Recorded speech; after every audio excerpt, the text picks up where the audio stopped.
me say that. Deji Ayoade.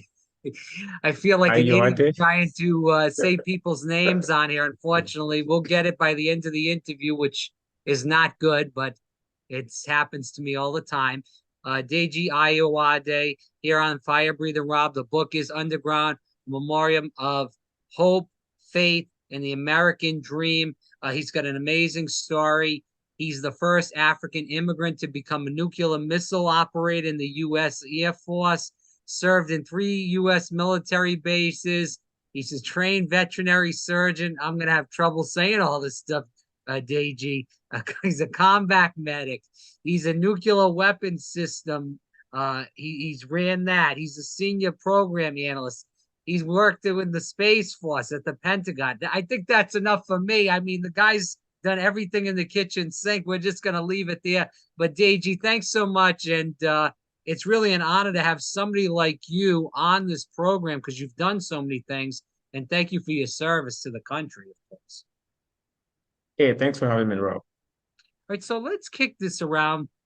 For the viewers, obviously, a lot of them are just hearing about you now. They're learning a lot about you. And like you said, we said earlier, you've done so many things uh, in the military in general. But tell the viewers a little bit about your story as an immigrant and really discovering the American dream for yourself. Well, I guess first, again, thanks for having me on your show. It's really my pleasure to be here. Well, my story started from Nigeria. I was born and raised in Nigeria, and as a 7-year-old kid, watching American movies and like Rocky, Balboa, Top Gun, and you see people on the screen, with dreams, and they actually went for it and achieved something, of high magnitude. It was really inspiring. And then coming from where I came from, just being in a place that I didn't like, that wasn't so good, my mom, my siblings, and the kind of future that I thought was possible that we could achieve, right? And so that pushed me, and I think I continue to push forward that way, with the vision of one day moving my family over to the United States, building the kind of life that I envisioned for myself and my family. When I say my family, as my mom and my siblings, right? And when we talk about American dream, though, it's different for different people. People have this notion that it's all about money, making a lot of money, becoming really extremely rich and famous and things like that, right?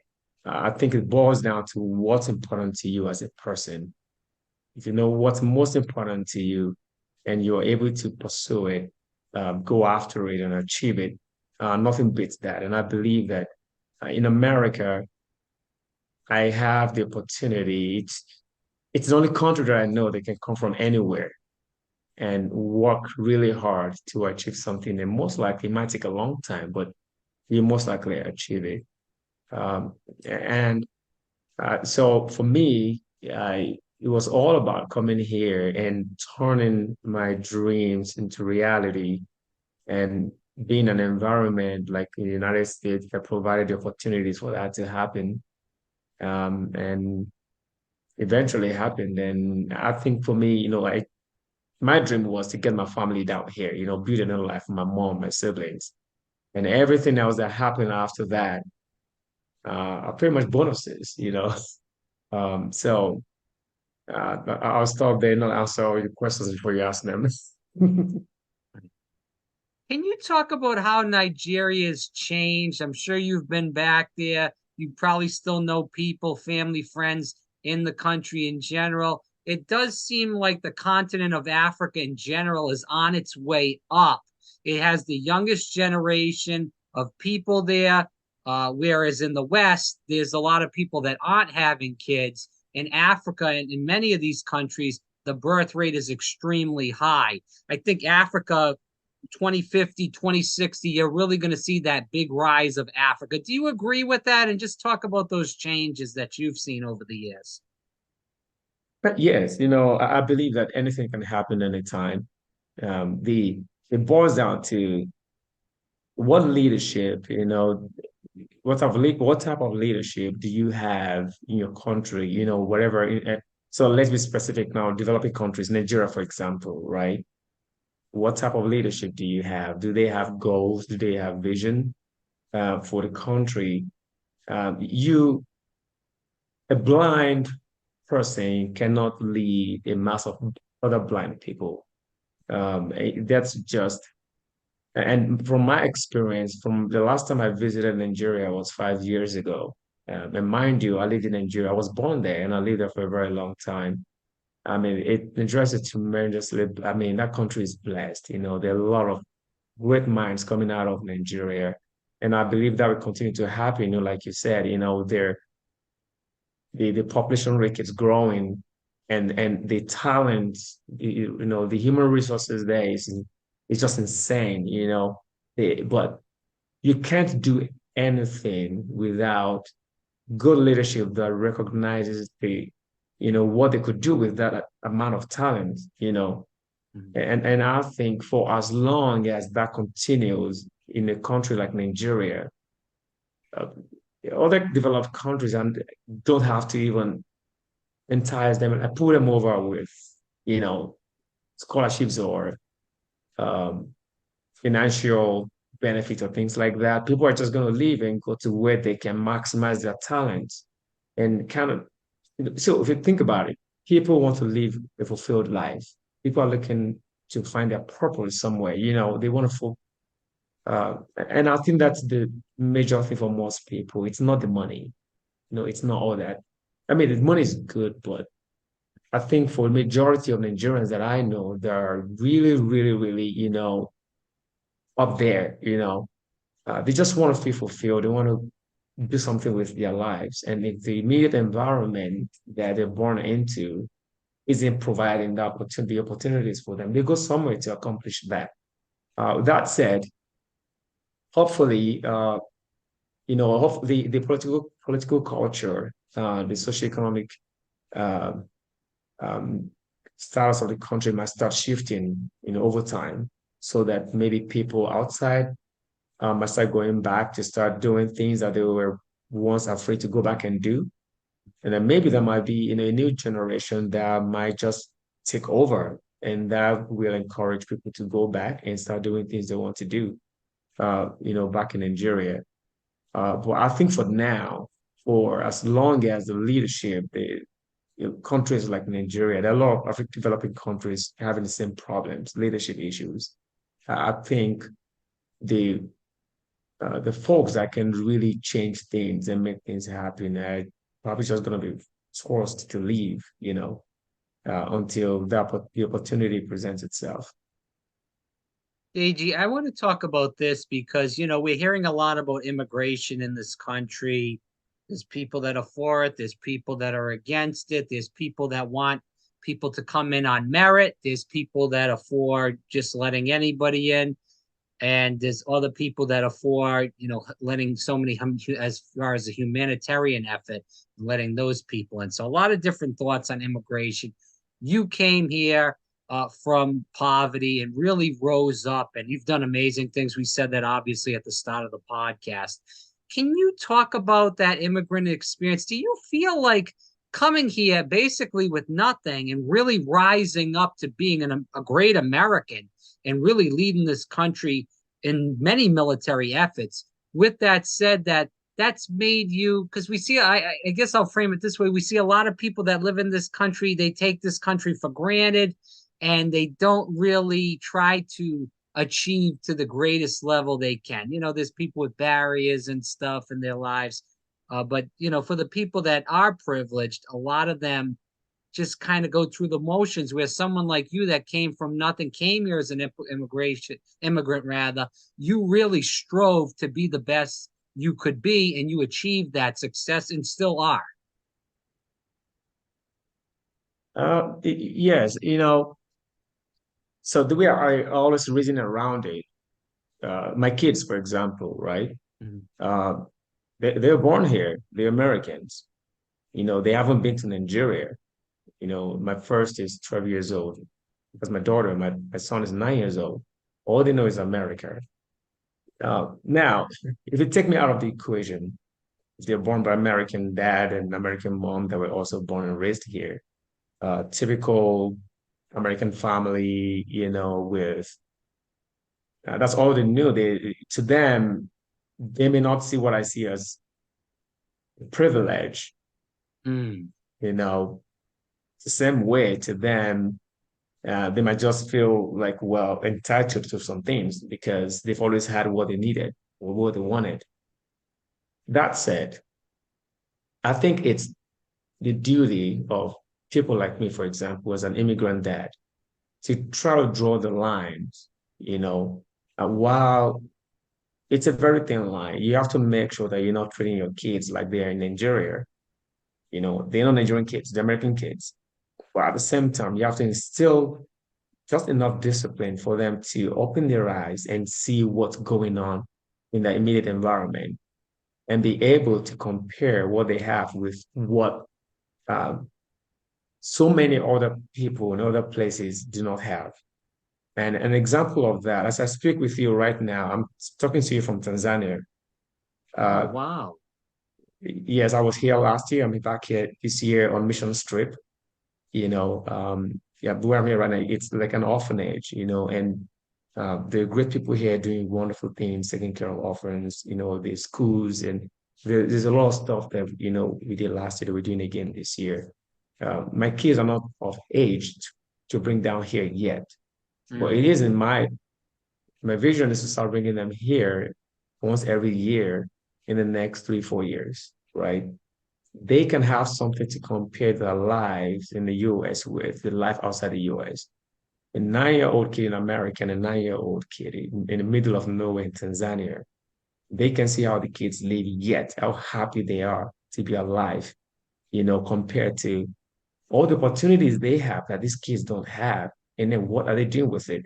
So you have to create that um, the difference is you have to show it to them. They have to experience it. The experience makes the difference. You can speak to tomorrow to American kids. I mean, I know they will listen to you and then they forget like after a couple hours. But I think as parents, those are some of the things that we may need to look into to kind of give the kids an opportunity to understand the difference, how things can be and what things are, and take advantage of the privileges they have. So you're over there is I know you said a mission trip. Is this through the government or is this just something that you enjoy doing personally No, this is through my church. through your church? Okay, fair enough. Okay, I Yes. was just curious in general. Deji, let's keep going into this interview. And there's a lot here. We're probably gonna have you on again if you will join us again because people wanted to jump into all sorts of military stuff. I don't want to take you into all these topics because we'd be on here for about 2 or 3 hours. And I don't know if I could Uh, handle it. Never mind you. But regardless of that, I do want to talk about the book in just a moment. But just kind of to finish off and get into the book in just a second, can you talk a little bit about your journey into the U.S. military? You were in all three branches. And also, why did you want to go into the military as an immigrant? Was that just because the country, you feel like you wanted to give back to America? I think the two main reasons. One, Okay. I was looking to fulfill I was looking for my purpose. I came to the United States to achieve my dreams, yes, but I also need to feel like I'm living a purposeful life. And I knew I was drawn to the military, right? But at the same time, it was also the fastest way to get my citizenship while for my mom and get my siblings down here. Hmm. That's the second reason. So, but after joining the Navy, I started with the Navy, right? Now, when I joined, I was already a doctor. I had graduate degrees but I couldn't commission as an officer because I wasn't a citizen. I when I joined, I enlisted as a permanent resident. When you are a permanent resident, you cannot commission, you can enlist. The difference between enlisting and enlisted military member and commissioned members is that you, as a commissioner, that means you're a graduate and you're an officer and commissioned by the president. And then for enlisted members, the requirement is high school diploma, right? Now, for a lot of immigrants, we usually go through that route. We enlist and then we naturalize after we enlist and then we commission, right? So for me, when I enlisted in the Navy and then got my citizenship, filed for my mom, and she was able to come down here. She filed for my siblings, and then so things just started moving that way. But I also realized that I think I'm built to be in the military. You know, um, even though I was a veterinary surgeon, I knew I could still use that in the military as well, and I could do all the things. But when the time came to commission, I decided to join commission to the Air Force because the military in the Air Navy, I was spending a lot of time away from my family. And I kind of wanted to strike a balance between my work life and my family life. So I commissioned to the Air Force, spent a couple of years, transitioned to reserves. The kids were getting older, and my wife wanted them to at least go around their cousins and family members. That's why, I came out of active duty and then I wanted to go back to practicing veterinary medicine. And during my terminal leave, I was actually beginning to practice. And then some of the old applications I put in when I was getting out, started going through. I started getting phone calls and I got a call from the Pentagon. And that's how I ended up in the Pentagon as a civilian in the Air Force, right? Now, in December of 2019, we created the US Space Force, right, as a new military branch. And that's where when I got promoted from the Air Force to Space Force, and that's how I served in the Navy, Air Force, and then still in the Space Force currently. So you're still in the space. So so I'm not as extremely familiar with the Space Force since it's so, new to the country in general. With It that is. said, I obviously I'm sure you can say stuff and you can't. You can, whatever you can say, you can say. So what do you exactly do if you can say anything?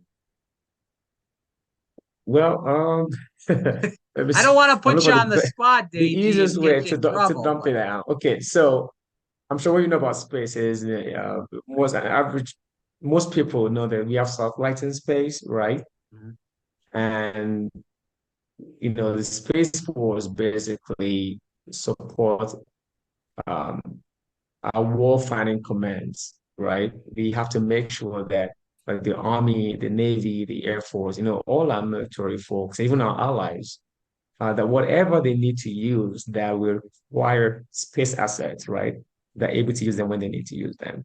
That's the simplest way I can put it, you know. And the way we created space was because we know that we need to start building into space as a nation and as the United States. We always want to be in the front, not in the back. You know, we put ourselves in a leadership role, right? So the things we created space for us to make sure that we align with our mission to defend the United States and our allies, and having the resources and including the manpower and the assets to do that. Deji, I want to speak about the book now. Like I said, we have plenty of more questions. We had all these audience questions, people writing about all sorts of military stuff. I'm going to save that for another time, but I do hope that you can join us again here on the program. But let's get into Absolutely. let's get into the underground. So, you wrote the book. We've talked a little bit, not fully about your life story, but we've dabbled into parts of it. With that said, can you talk about why you wanted to write the underground as far as that goes? Well, Underground started as a record. It wasn't supposed to be a book. I After so I had my daughter in 2010, and then I started thinking about it that, I'm the first to come here. and I need to keep a record for my children. And then my son arrived in December of 2013. And after that, I knew for sure that I need to have a record for my children. They need to know who they are, where they come from, the things I've had to go through to build the life that our generation started with from me here in the United States. Um, and then, I don't know what my great grandchildren are going to look like. They may they may look like you. They may look like an average Asian or full Caucasian, right? It depends on how who my kids get married to and what happens, Yeah. from here on in. Uh, Irrespective, I want the generation that comes from me to be able to go back and have something. And that was the plan. And I started writing, and a lot of things started coming back. I remembered more than I thought I would in detail. So I started writing as much as I could. And when I thought I was done with it, I gave the book to my wife. She reviewed it, and she started crying after reading a couple chapters. And she said, "You have to publish this because this can change the lives of so many immigrants and even non-immigrants and people that are, trying to just make way for them. Maybe not in the United States, maybe elsewhere." So I went back and really cleaned it up, turned into like a book, and I pitched the book queries out to New York agents and LA, and I started getting interest. A lot of literary agents were interested. That's when I knew there's something good about it. So and that's how I moved forward with it. So I decided to title it Underground, and the reason being that uh, in life, I think you need to do the work you need to do in silence and let the result speak for itself. Uh, so that's the way I've always kind of approached my life, and um, do what I can, and what will happen, you know. A lot of people in your book talks about the American dream. Obviously, it tells you a life story, but a lot of people, and this kind of taps into the book too, a lot of people in this country say the American dream is dead. We just had a president, uh, the previous one, that said the American dream is dead. And a lot of people agree with that statement, whether we like it or not. This country is still a great country. We're in turbulent times right now, whether it's been, COVID, Ukraine, economic issues in general. Besides the point, what would you tell people that are listening to this, whether it's on the podcasting sites or on the radio, that the American dream is still alive and well, and it's not dead? 100%. The American dream is alive. It's not dead. I think people need to find out what the American dream means to them first. Does If you this, don't just know to what, interrupt, AG, does this go back to, that people here in this country don't really know what extreme poverty is? If you go to other yes. countries, yeah, okay, go ahead. Oh, No, you're I see where you're coming from. Uh, I, I can't fault that. Can't say much about that. But you just have to understand that there's depth to this, and people just grow up hearing American dream, American dream, American dream, right? So, but I, but the bottom line is, if an immigrant comes to this country and tell you the American dream is still alive and well, right? You probably want to question your position on American dream being dead or not. It's the same president said people should go back to their shithole countries, you know. In the very year he said that, I was in the hole protecting this nation, yeah. you know. So I think this is an individual thing. People need to ask themselves, and it's different for everyone. You can't compare Elon Musk's achievement to America, to the height of America, an American dream. That's not it. Yours might just be that you're able to buy a house for your mom. That might be what makes your American dream is. You gotta find that thing. Elon Musk started with something, and then he figured, oh, after achieving that, oh, I achieved that. I'm going to move on to the next thing, right? You can We cannot get comfortable. Life is all about challenges and struggles. And our lives won't be meaningful without the struggles and challenges we face. And ultimately, it's those challenges and the struggles that will take us to those dreams. You know, I started with my mom getting here. In 2013, my mom arrived in the United States. I could have stopped there. I could have been, yeah, this is my American dream. I'm in the Navy, and that's it.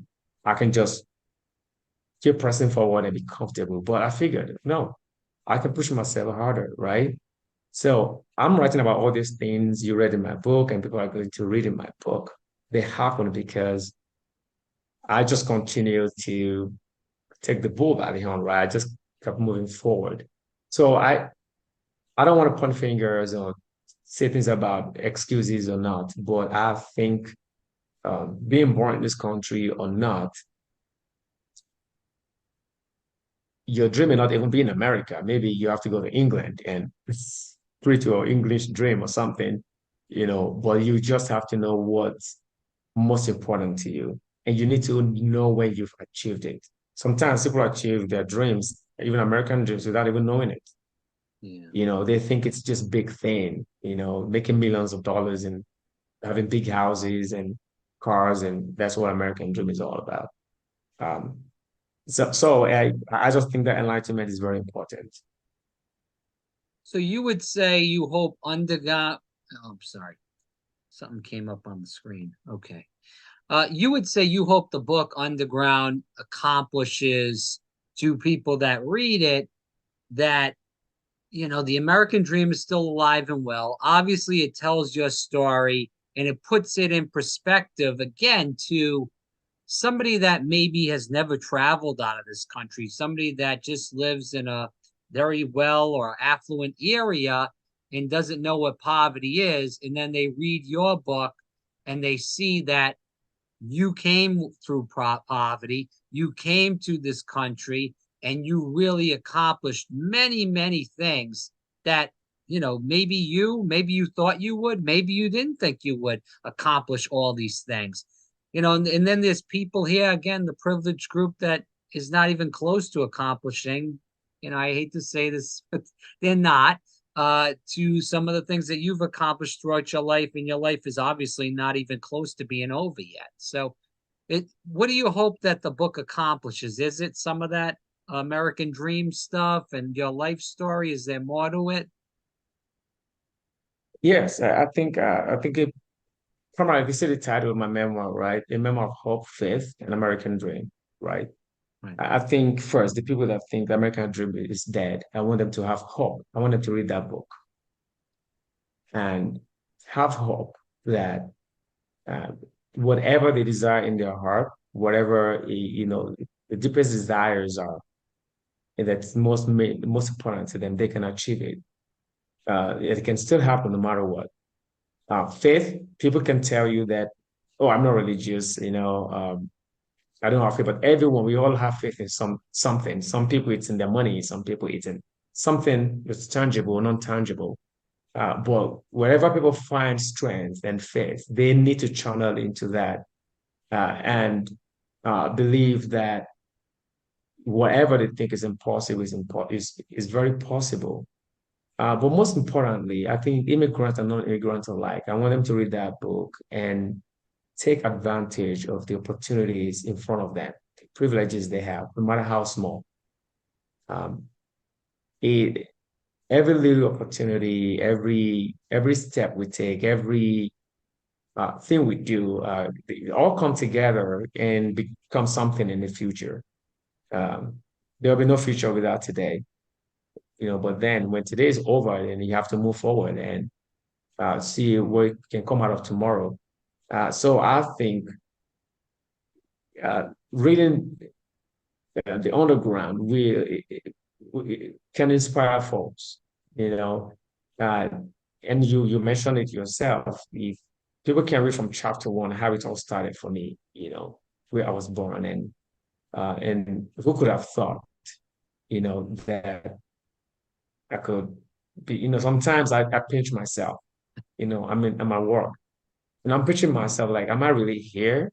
Or I'm in a meeting, you know, and I'm sitting right in front of the Secretary of Defense and I'm briefing them about something, you know.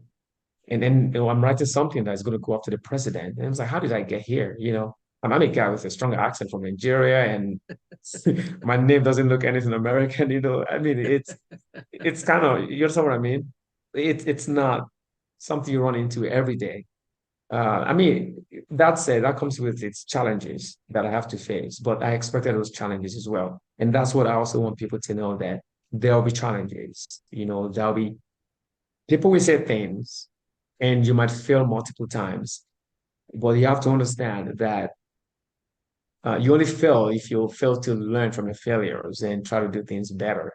Those failures are good, so you can learn how not to do things, and eventually, when you push through and you succeed, you appreciate it better, and it becomes more meaningful to you. So, uh, life is life, and it's just one of it, and you gotta, you have to take the bull by the horn and take your chances. The worst you can get in any situation is no. You know, I mean, I can't tell you how many no's I've received, even between last week and this week, trying to do some things, but you have to brush it off your shoulders and then move forward. And then last thing I would say here is focus, especially for immigrants. When you come here, there'll be so many challenges. Some people don't want you around them. Some people will say very mean things to you. And a lot of things can discourage you, can break your spirit if you're not careful. Yeah. But you have to keep your eyes on the prize. You have to stay focused and let all those things just blow past you. And, we're grateful to have you on the program. We're grateful that you wrote the book, Deji. And Deji, I'll tell you what, you've done amazing work for the country. Again, we appreciate everybody's service that comes on the program. But Deji, you're still going above and beyond for a country that you now are calling home, and you're doing amazing work. Not even just for the country, but now like you said, you were in a totally different country. I believe you said Tanzania. I could be totally wrong on that. And you're helping out an orphanage down there with a lot of these kids that need help, and hopefully they believe you're an inspiration to them because you are doing that amazing work. But again, for people that want to check out more about Deji, it's DEJIA and then YOADE.com. I'm going to repeat that one more time. It's DEJIAYOADE.com. You can find the book there. You can get the book there. You can find out more about his life story. I definitely recommend people go and get the book, because in a time of hope, when we need it the most, when this country's been through all sorts of craziness and it seems like the craziness is going to keep going, we need a story of hope, and Deji's story is definitely a story of hope. So Deji Ayoade, thanks so much for coming on. I greatly appreciate that. And like I said, there's so much more of your story to dive in. We just touched the surface today, and I really hope we can have you on to really go into more about what happened during your military, and it's still going on, but your time in the military. So Deji, thanks so much.